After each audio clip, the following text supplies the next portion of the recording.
Let's talk some toys in here. Hey, what's up, everybody? Today it's the Man Child. Okay, today up for review, going forward with my Universe Masterverse Wave 7 figures. We have the Princess of Power Frosta. Another figure in a box, looking pretty good, you know? I'm noticing this with the newer Masterverse figures coming forward, just the face and head sculpts, accessories, knocking them out of the park. And I noticed that with the last couple females came out, like Sheer and Catra. Here we go with Frosta, just excellent looking. Comes with a nice blast effect, which is pretty cool. Kind of reminds me going back to my days of playing Mortal Kombat, like Sub-Zero or the Frost character. Now we got Frosta. And apparently she has a action feature, you want to call it that, in here, where you put it in hot water or cold water, hot or cold water, heat and cold. Changes colors or different shades of blue. So shout out to my buddy AJ on 4 Attorney Official. That's his YouTube page. He told me about it. So once I get her out, I'll check it out. But otherwise, they did a great job on her. I couldn't be happy to have her in box. Here's a quick look at the art in the back of the box. That art's looking really cool. Now, to be honest, I don't keep a lot of these boxes anymore, even with the art. You know, I like all my stuff's in classics. I like that art. It's more about the cross-sell and nostalgia, but I just don't have room for it. And the Origins has really cool art, and sometimes even with those figures, I'll keep the card backs or not, because I take everything out for reviews. Beside that, looking really good. And here's a close-up with the bio. You want to pause and read that. And dropping down to see the other 4 figures in single card in Wave 7. And you see in this image too, it looks like Frost's hair like ice instead of that dark blue. So if it could turn that color, that would be awesome. And on the right-hand side of the box, we have some more cool art with Frost. Look at that. She's got like a little He-Man frozen in her hand. I wonder if she can freeze characters and shrink them like that, or what that's about. And here's a quick look around at Frosta and all the accessories it comes with out of package. And bringing Frost in for a closer look. Look at that head sculpt. Wow. And the eyes. Just the way that he's got some blush on the cheeks there. Well done. Really nice detail. Even the blue hair. It's just gorgeous. As far as the articulation. So let's see. We go. Yeah. So she has a cape on. You can take off. But we go left to right. Go forward about that far. You don't going to go that far back, obviously, because the hair gets hindered. Hits the shoulders. Even the hair is really beautiful. Now it's translucent. You can see through that, and of course we'll do that temperature test in a little bit. But I just noticed that it's not solid. It's, yeah, translucent. There's even a little closer look at all the details with the eyes, how they're painted in the face. You want to check that out. And getting back to the hair piece, it's pretty solid. I mean, you can move it, you see, but it's like I'm putting a lot of force on it just to flex it in the back there. As far as the larger piece, and she has these little pieces hanging off. They're pretty soft, so part of the sculpt. It's moving down to her buck area here. So she has, yeah, cool outfit on. It's all sculpted, all part of that. You can see the way the paint's done, the silver, a little jewel in the middle. Mine's pretty clean, looks good. With the ab, so she has the ab crunch, right? We can spin left to right like this. And of course, when you do that, it breaks that little silver piece. It's supposed to line up in the middle there with the rest of that armor or her outfit. She can spin at the waist. Actually, I don't know if mine, wow. I don't think mine can. Okay, it does spin here under the dress, I see. I thought the waist, so it's underneath this dress, which, all right, so we got this white dress to match her gloves. And I like that color too. It's like it's a metallic white. You can see that. It's not just a plain white like the gloves are. Pretty soft there, you know, it's cut. It's got that evil look, just like the cape in the back, right? The multiple ragged edges. But yeah, so she can twist at the waist now and set up here. This belt piece, so that's a metallic blue, and that's all part of the sculpt with this dress piece, but it's painted separately, obviously, right? And there's the front, and here's the back. So moving back up to her arms, as far as the arm articulation, so we can go all the way up, down, forward, back, bicep swivel, bend all the way up at the elbow. She's got these cool, like I said, those gloves. I really like that. Now, they're part of the sculpt. They don't come off. All right, as I said, they're already painted there, and they don't spin, but of course she comes with 2 semi-closed gripping hands, and 2 additional ones we'll put on soon, or show you anyway. And these spin as well, and they have little hinge joints that go in and out. And the left sides are all the same. There's nothing different. Same glove, same hand, same articulation. So moving back down to the hips and her leg articulation. So we already said she spins here. She has that thigh cut. You can see you can spin right on both sides. I don't ever care for that, but you do have it. Let's see. So she can go all the way out and do a full split, which is cool. She can do some cool high kicks. Can bend all the way forward the leg like that. Can only go back about that far. Get stuck. Bend all the way up at the knee. Pinless joints there. I love the way all this is. It's all part of the sculpt, but just the way it's It's sculpted outwards, but yet painted in. It's pretty clean on mine. Has a little bit of overspray here, it looks like, but it works for her. Just, it's like a mixture of snow, rain, frost, you know, it's not bad. So even if there's a little factory issue, it works okay for this figure.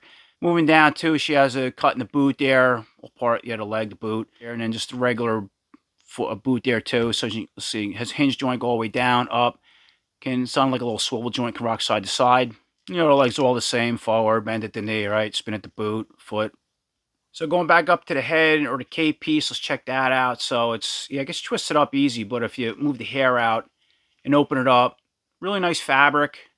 It's a light blue, same thing as the jagged edges, I guess like the bad guys, bad women have. Pretty neat, and you can see how you can move it up and down. It's only going to go so far up. Like you want to pose it in a photography or something somehow, like it's in the wind, but it's going to be hindered by the long hair. So we're going to pop the head off for a second, which we're going to get into that soon. The ball peg, right? So it's our ball peg, and let's take a look at the cape. Here's a close-up look at the cape. Just a plastic ring. It just pops around the ball peg of that neck. Kind of here's a cape and the material spread out.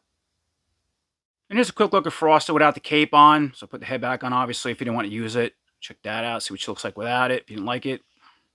Okay, so getting back to the head, now that we have it off. So I'm going to put a light just to show you. See how translucent it is, the hair. Got hot water here to start as far as that hair changing thing now. Put a temperature gauge in here. Let's see how hot it is.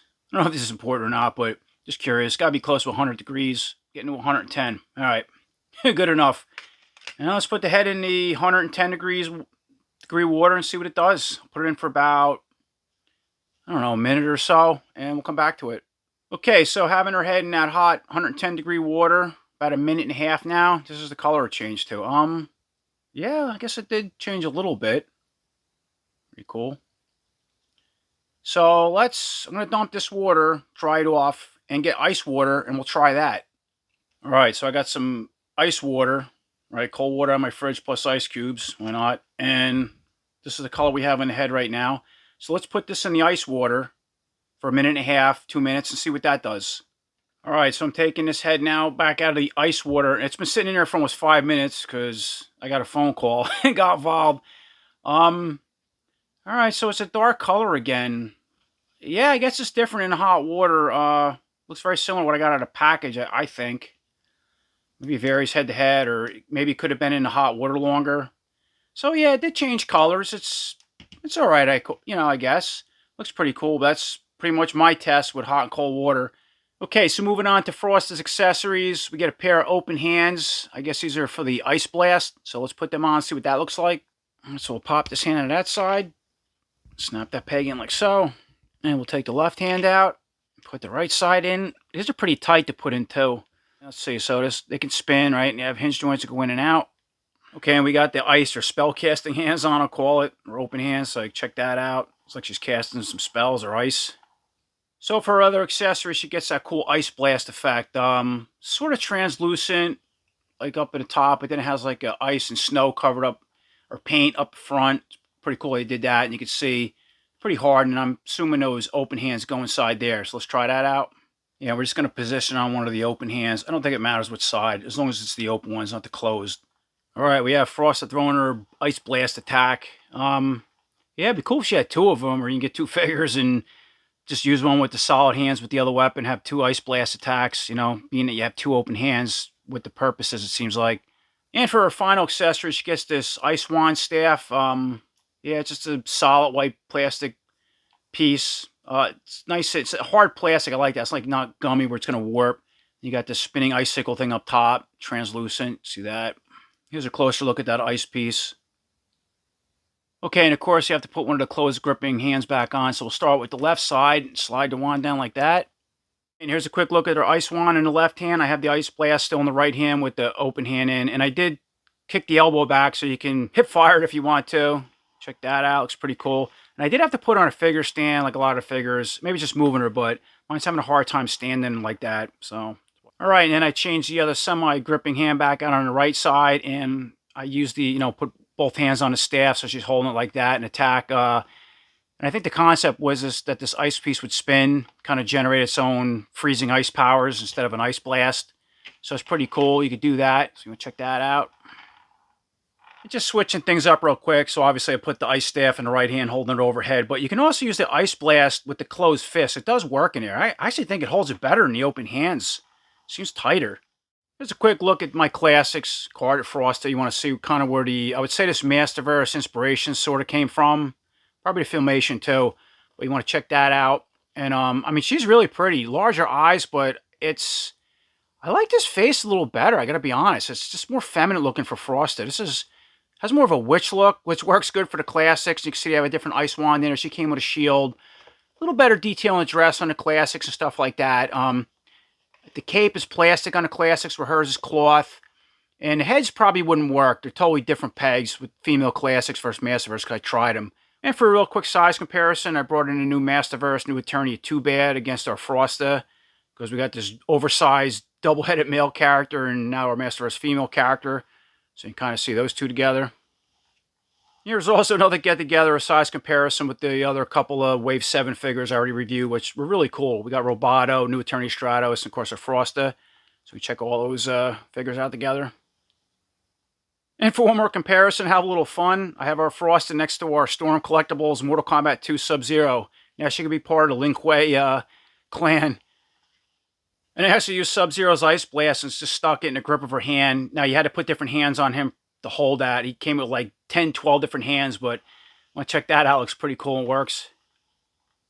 And for another little bonus, we have our Masterverse Frosta fighting our Storm Collectibles Mortal Kombat 3 Sub-Zero. And here's a quick side-by-side height comparison between Storm Collectibles and the Masterverse Frosta. They go good together for people in the Storm Collectibles and McFarlane Mortal Kombat, which is pretty much the same size, but Storm Collectibles is a lot better. And check this out. You can use that Storm Collectibles Mortal Kombat 3's Floor Freeze with Frosta. You can position her with the two open hands, just like the game, and use that. That is so cool. For anybody who knows the Mortal Kombat games or has the Storm Collectibles, or just see what she's capable of with articulation and other parts. Awesome. Okay, so overall, I am extremely happy with this new Masterverse Frosta. You know, it's so cool to finally have 3 Princess of Power figures in the Masterverse line, such as She-Ra, Frosta, and of course Catra. It's awesome just what they did with the hair. That action feature is pretty cool. I don't know if it's supposed to be brighter, duller, or darker. It just might have been a time I put it in the hot or cold water, not doing it right. But aside that, it's pretty neat. Excellent articulation. I love the paint, the aesthetics on her. The cape's pretty cool. Of course, you can take it on and off. I like the weapon she comes with, especially that Ice Blast. And you don't need those open hands. That's what I'm assuming they're for, but it actually fits better with the closed ones. Or the open hands, it falls off easier. That Ice Wand's pretty neat. It would have been cool if she came with more accessories. And same thing with Catra, like She-Ra did. But then you're getting this big deluxe, box for a lot more money. So you got the potential there for more, especially ice accessories, just like I showed you with the Sub-Zero figures I had. But of course, if you have other figures out there, Mortal Kombat or whatever, and has ice powers or whatever you want to mix with her, you can absolutely do it with articulation and just the 2 sets of hands she has. It works great. But another excellent figure in the Masterverse Wave 7 line. I couldn't be happier. So thanks for watching. And until next time, take care.